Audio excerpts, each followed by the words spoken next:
Hello மக்களே, சிவாயிலி செம்ம இன்ட்ரெஸ்டிங்காக போயிட்டுருக்கு. நம்ம அயலிக்கும் ஒரு கனவு வந்த உடனே அதை பற்றி யோசிக்க ஆரம்பிக்கிறாங்க.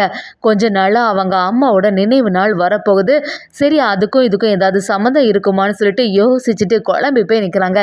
இந்திராணியோட உதவியோட நம்ம அயலியோட அம்மாவுக்கு அந்த திதி கொடுக்குற எல்லா சடங்குகளும் வீட்டிலேயே நடக்குது.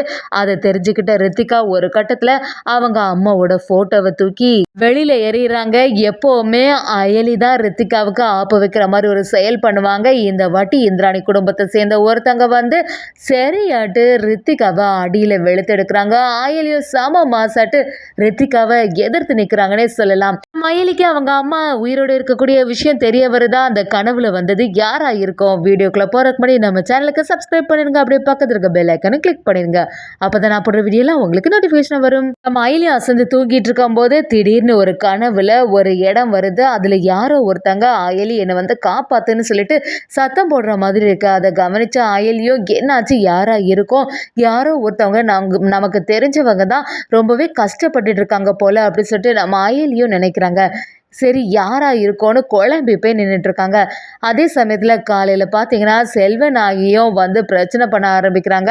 நம்ம உதய பெருமாள் கிட்ட என்னங்க இந்த வீட்டில் நடக்கிறது எதுவுமே சரியில்லை, அந்த அயலி என்னடானா உங்களுக்கு இப்படியெல்லாம் சமையல் பண்ணி போட்டிருக்கா, எதுக்கு இன்னும் இந்த சிவாவும் அயலியும் வீட்டிலே இருந்துட்டு இருக்கணும், அவங்களுக்கு எதுக்கு இவ்வளோ பெரிய மரியாதையெல்லாம் கொடுக்கணும் அப்படின்னு சொல்லி உதய பெருமாள் கிட்ட சண்டை போட ஆரம்பிக்கிறாங்க. உதய பெருமாளும் ஒரு கட்டத்தில் செல்வநாயகிட்ட அவ தான் எதர்ச்சியாக பண்ணிட்டு அதுக்காக எதுக்கு நீ பிரச்சனை பண்ணிட்டு சொல்லிட்டு சத்தம் போடும்போது செல்வநாயகியும் கோபத்துல போய் கதவை பூட்டி வச்சிடுறாங்க.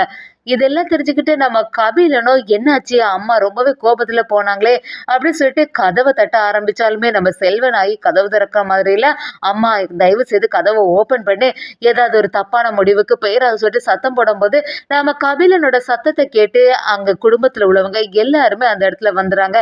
இந்திராணியும் கபிலன் கிட்ட வந்து, கபிலா எதுக்காக நீ இப்படி சத்தம் போட்டுட்டு இருக்க, என்ன விஷயம்னு கேட்கும்போது கபிலனோ, இல்லக்கா கொஞ்ச நேரத்துக்கு முன்னாடி அம்மா ரூமுக்குள்ள போனாங்க, கதவே திறக்க மாட்டேங்கிறாங்க, இவ்வளோ நேரமா நான் சத்தம் போட்டுட்டு இருக்கேன், அவங்க கதவை ஓபன் பண்ண மாதிரி இல்லை, எனக்கு ஏதோ பயமாவே இருக்குன்னு சொல்லும் போது நம்ம இந்திராணியும், சித்தி தயவு செய்து கதவு திறங்க, ஏதாவது ஒரு பிரச்சனை இருந்தாலுமே நம்ம பேசி தீர்த்துக்கலாம், எதற்காக இப்படி கதவை போட்டிட்டு இருக்கீங்கன்னு சொல்லிட்டு சத்தம் போட ஆரம்பிக்கிறாங்க. அப்படி குடும்பத்துல உள்ள ஒவ்வொருத்தரும் சத்தம் போடும்போது நம்ம செல்வனாகி திறக்கிற மாதிரி இல்லை. உதய பெருமாளும் அந்த இடத்துல வந்து நம்ம இந்திராணி கிட்ட, இந்த இடத்துல இருந்து நீங்க எல்லாருமே கிளம்புங்க, நான் பார்த்துடலாம், ஒன்றும் இல்லை, நான் அவளை சமாளிக்கலாம், அவளுக்கு எந்த பிரச்சனையும் ஆகாதுன்னு சொல்லும்போது இந்திராணியும், என்ன சித்தப்பா சொல்றீங்க, சித்திக்கு ஏதாவது ஒரு தப்பான முடிவு எடுத்துட போறாங்க அப்படின்னு சொல்லிட்டு சத்தம் போடும்போது செல்வன் ஐயன், நான் எல்லாம் இங்க உயிரோட தான் இருக்கேன், நான் ஒன்றும் எந்த தப்பான முடிவும் எடுக்க போறதில்லைன்னு சொல்லிட்டு உள்ள இருந்து சவுண்டு போட ஆரம்பிக்கிறாங்க. உதய பெருமாளும், சரி அவன் தான் சொல்லியாச்சுல, நீங்க எல்லாருமே கொஞ்சம் வெளியில போங்க, நான் வந்து பார்த்துடலான்னு சொல்லி உதய பெருமாள் மட்டும் செல்வநாயகியோட கதவை தட்டிட்டு இருக்காங்க. செல்வநாயகி திறந்த மாதிரி இல்லை, ஒரு கட்டத்தில் திறக்கிறாங்க. அப்படியே நம்ம உதய பெருமாள் உள்ள போய் பார்க்கும்போது செல்வநாயகி ஒரு இருட்டறையில் அப்படியே முடியெல்லாம் ஒரு மாதிரி போட்டுட்டு அப்படியே இருக்காங்க. அதை பார்த்துட்டு இருந்த உதய பெருமாளும், இவளுக்கு என்னாச்சு, எதற்காக இப்படிலாம் பண்ணிட்டு இருக்கான்னு புரிய மாட்டேங்குதுன்னு சொல்லும்போது நம்ம செல்வநாயகி உதய பெருமாளை சரியா வெளுத்தெடுக்கிறாங்க. அவங்கள்ட்ட வந்து, உங்களை பற்றின எல்லா உண்மையும் எனக்கு நல்லாவே தெரியும், நீங்கள் ஏதோ ஒரு தப்பு பண்ணியிருக்கீங்க, இது நாள் வரைக்கும் உங்களுக்கு நான் எந்த துரோகமுமே பண்ணதில்லை, ஆனால் இத்தனை நாள் உங்களை நம்பி நான் உங்கள் கூட வாழ்ந்திருக்கேன், எனக்கு எப்படி நீங்கள் இப்படி ஒரு துரோகம் பண்ணதுக்கு மனசு வந்துச்சு, ஒழுங்கு மரியாதையாக உண்மையை சொல்லுங்கள், அந்த சிவா யார், அது மட்டும் இல்லாமல் நான் மட்டும்தான் உங்களுக்கு ஒய்ஃபா அப்படின்னு சொல்லிட்டு சத்தம் போட ஆரம்பிக்கிறாங்க. அதை கேட்ட உதய பெருமாளும், என்ன பேசுகிற செல்வனாயி, கொஞ்சம் பொறுமையாக இரு, தேவையில்லாத விஷயத்துல எல்லாம் பேசிகிட்டு இருக்காத, நம்ம குடும்பத்துக்குன்னு ஒரு மரியாதை இருக்குல்ல, தேவையில்லாமல் இப்படிலாம் சொல்லாதன்னு சொல்லி செல்வனாயி கிட்ட சொன்னாலுமே செல்வனாயி கேட்குற மாதிரி இல்லை, இன்னும் கொஞ்சம் சத்தம் போட ஆரம்பிக்கிறாங்க.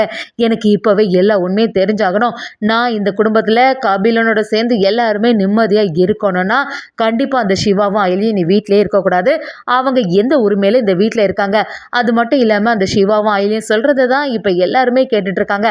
அந்த இந்திராணியோட சொந்த தம்பி கபிலன் தானே, அப்படி இருக்கும்போது சிவா சொல்கிறத தான் கேட்டுட்டு இருக்கான், வர வர வீட்டில் நடக்கிறது எதுவுமே சரியில்லை, உங்கள் உங்களால என்ன பண்ண முடிஞ்சது அப்படி சொல்லிட்டு உதய பெருமாள் கிட்ட சண்டை போட ஆரம்பிக்கிறாங்க. உதய பெருமாள் என்னதான் சமாதானப்படுத்தினாலும் செல்வனாகி சமாதானம் ஆகுற மாதிரி இல்ல. கண்டிப்பா எனக்கு உண்மை தெரிஞ்சாகணும்னு சொல்லிட்டு உதய பெருமாளை வெளுத்தெடுக்கிறாங்க. உதய பெருமாளும் ஒரு கட்டத்துல செல்வனாகிய சமாளிச்சிட்டாங்கன்னே சொல்லலாம். அதே சமயத்துல நம்ம அயலி ரொம்பவே ஃபீல் பண்ணிட்டு இருக்காங்க.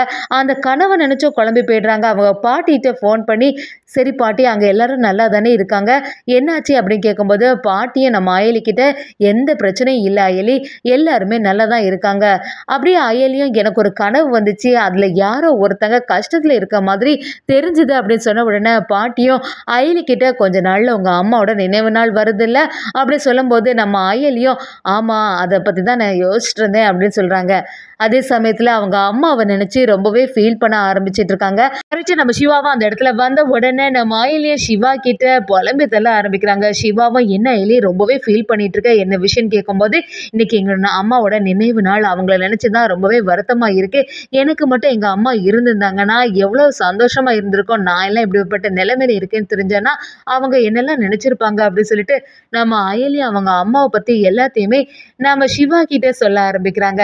சிவாவும் அயலிக்கிட்ட சரி நீ எதுக்குமே கவலைப்படாத அயலி அப்படி சொல்லும்போது அயலியும் இன்னும் எனக்கு அம்மா உயிரோட தான் இருப்பாங்களோ அப்படிங்கிற ஒரு சந்தேகம் இருக்குன்னு சொன்ன உடனே நம்ம சிவாவும் அயலிக்கிட்ட எதுவாக இருந்தாலும் நம்ம கண்டுபிடிக்கலாம் அயலி, நீ எதுக்குமே கவலைப்படாதுன்னு சொல்லிட்டு வெளியில் வராங்க. சிவா ரொம்பவே வருத்தத்தில் இருக்கிறத கவனிச்ச நம்ம இந்திரனியும் என்னாச்சு அப்படின்னு கேட்குறாங்க. அது மட்டும் இல்லாமல் அயலி எங்கே கொஞ்ச நேரமாக வெளியிலேயே காணலை அப்படின்னு சொல்லும்போது நம்ம சிவாவும் அயலி ரொம்பவே வருத்தத்தில் இருக்காக்கா அப்படி சொல்லும்போது நம்ம இந்திராணியும் என்னாச்சு சிவா அப்படின்னு கேட்குறாங்க. சிவாவும் இன்னைக்கு அவங்க அம்மாவோட நினைவு நாள், அதை நினச்சி தான் ஃபீல் பண்ணிட்டு இருக்கா அப்படி சொல்லும்போது நம்ம இந்திரன் சரி நீ எதுக்கு கவலைப்படாத, அவங்க அம்மாவோட போட்டோ ஏதாவது இருக்கா, அவங்களுக்கு திதி கொடுக்கக்கூடிய எல்லா வேலைகளும் செய்யலாமே அப்படின்னு சொல்லிட்டு இந்திராணி அதுக்காக தயாராகிறாங்க. அப்படியே சாமியாருக்கெல்லாம் ஃபோன் பண்ணி எல்லா விஷயத்தையுமே சொல்ல ஆரம்பிக்கிறாங்க. நம்ம சிவாவும் இந்திராணியும் சேர்ந்து அந்த இடத்துல நம்ம அர்ச்சனாவோட போட்டோவை வச்சு எல்லாத்தையுமே ரெடி பண்ணிட்டு இருக்காங்க. அயலியும் வெளியில வந்து பார்க்கும்போது அவங்க அம்மா போட்டோவுக்கு மரியாதை எல்லாம் கொடுக்கும்போது அதை பார்த்துட்டு இருந்த அயலியை அப்படியே அதிர்ச்சி ஆயிடுறாங்க. நம்ம சிவாவை பார்த்து இது என்ன சிவா, எதுக்காக இப்படியெல்லாம் பண்ணீங்க, நீங்களா பண்ணீங்க அப்படின்னு கேட்கும்போது சிவாவும் அயலி இது எல்லாமே வந்து அக்கா தான் ஏற்பாடு பண்ணது அப்படின்னு சொல்ல ஆரம்பிக்கிறாங்க. நம்ம அயலியும் அப்படியே இந்திராணி கிட்ட போய் அப்படியே அழ ஆரம்பிக்கிறாங்க. அழுது அவங்கள ஹக் பண்ணி நீங்களா அண்ணி இதெல்லாம் பண்ணீங்க, ரொம்பவே தேங்க்ஸ்ன்னு சொல்லிட்டு சொல்லும்போது நம்ம இந்திராணியும் சரி அயலி எதுவும் நினச்சி ஃபீல் பண்ணாத, அம்மா எப்போவுமே உன் கூட தான் இருப்பாங்க, அதெல்லாம் நினச்சி கவலையே படாத அப்படின்னு சொல்லிட்டு சமாதானப்படுத்துகிறாங்க. சாமியாரும் நம்ம அயலிக்கிட்ட வந்து சரி வந்து உட்காருங்க, வந்து விளக்கேற்றுறதுக்கு ட்ரை பண்ணுங்க அப்படி சொல்லும்போது விளக்கேற்றி பார்க்குறாங்க. கொஞ்ச நேரத்தில் காற்று வீசுது, அதில் விளக்கு அணைஞ்சிடுது. அப்படி ஒரு செயல் நடக்கும்போது நம்ம அயலியும் குழம்பி போய் நிற்கிறாங்க. அர்ச்சனாவோட ஃபோட்டோவில் உள்ள மாலை எல்லாமே கீழே விழுது. ஏற்கனவே நம்ம அயலி அந்த கனவை நினச்சி ஒரு குழப்பத்தில் இருக்கும்போது இப்படியெல்லாம் நடக்கும்போது ஒரு சமயம் அம்மா உயிரோட தான் இருப்பாங்களோ அப்படிங்கிற ஒரு சந்தேகம் நம்ம அயலிக்கு வருதுன்னே சொல்லலாம். இதெல்லாம் பார்த்த நம்ம ரித்திகா எல்லாருமே பயங்கரமாக கோவப்படுறாங்க. செல்வநாயகிட்ட வந்து கபிலன்னு சொல்ல ஆரம்பிக்கிறாங்க. அக்கா பண்ணுறது எதுவுமே சரியில்லை, அங்கே போய் இந்த அயலியோட அம்மாவுக்கு இப்படியெல்லாம் ஒரு சடங்கு பண்ணிட்டு இருக்கா அப்படின்னு சொன்ன உடனே நம்ம செல்வனாகி அந்த இடத்துல இருந்து பிரச்சனை பண்ண ஆரம்பிக்கிறாங்க. என்ன இந்திராணி இங்கே நடக்குது, இவ எல்லாம் எதுக்காக இங்கே வந்து இப்படி ஒரு சடங்கை பண்ணணும் அப்படின்னு சொல்லிட்டு சண்டை போட ஆரம்பிக்கும் போது உதய பெருமாளும் கொஞ்சம் பொறுமையாயிரு செல்வனாயின்னு சொன்னாலுமே கேட்க மாட்டேங்கிறாங்க. ஒரு கட்டத்தில் ரித்திகாவும் நம்ம அயலியை சரியாக வெளுத்தெடுத்து என்ன தைரியம் இருந்த இந்த கொலைகாரியோட ஃபோட்டோ இங்கே வச்சிருப்பா அப்படின்னு சொல்லிட்டு நம்ம ரித்திகா அந்த அவங்க அம்மா ஃபோட்டோவை தூக்கி எறிஞ்சிடுறாங்க. கரெக்டான சமயத்தில் நம்ம இந்திராணியோட ஃபேமிலி ஃப்ரெண்ட் ஒருத்தவங்க வராங்க. அந்த ஃபோட்டோ இப்படி கிடக்கிறத பார்த்த உடனே அதிர்ச்சியாகி யார் தூக்கி எறிஞ்சான்னு பார்க்கும்போது ரித்திகாவாக இருக்குது. ரித்திகாவை அடியில் வெளுத்தெடுக்கிறாங்க. ஒரு கட்டத்தில் அயலி அவங்கள சேர்ந்து ரித்திகாவுக்கு சரியான ஆப்பு வச்சுட்டாங்கன்னே சொல்லலாம்.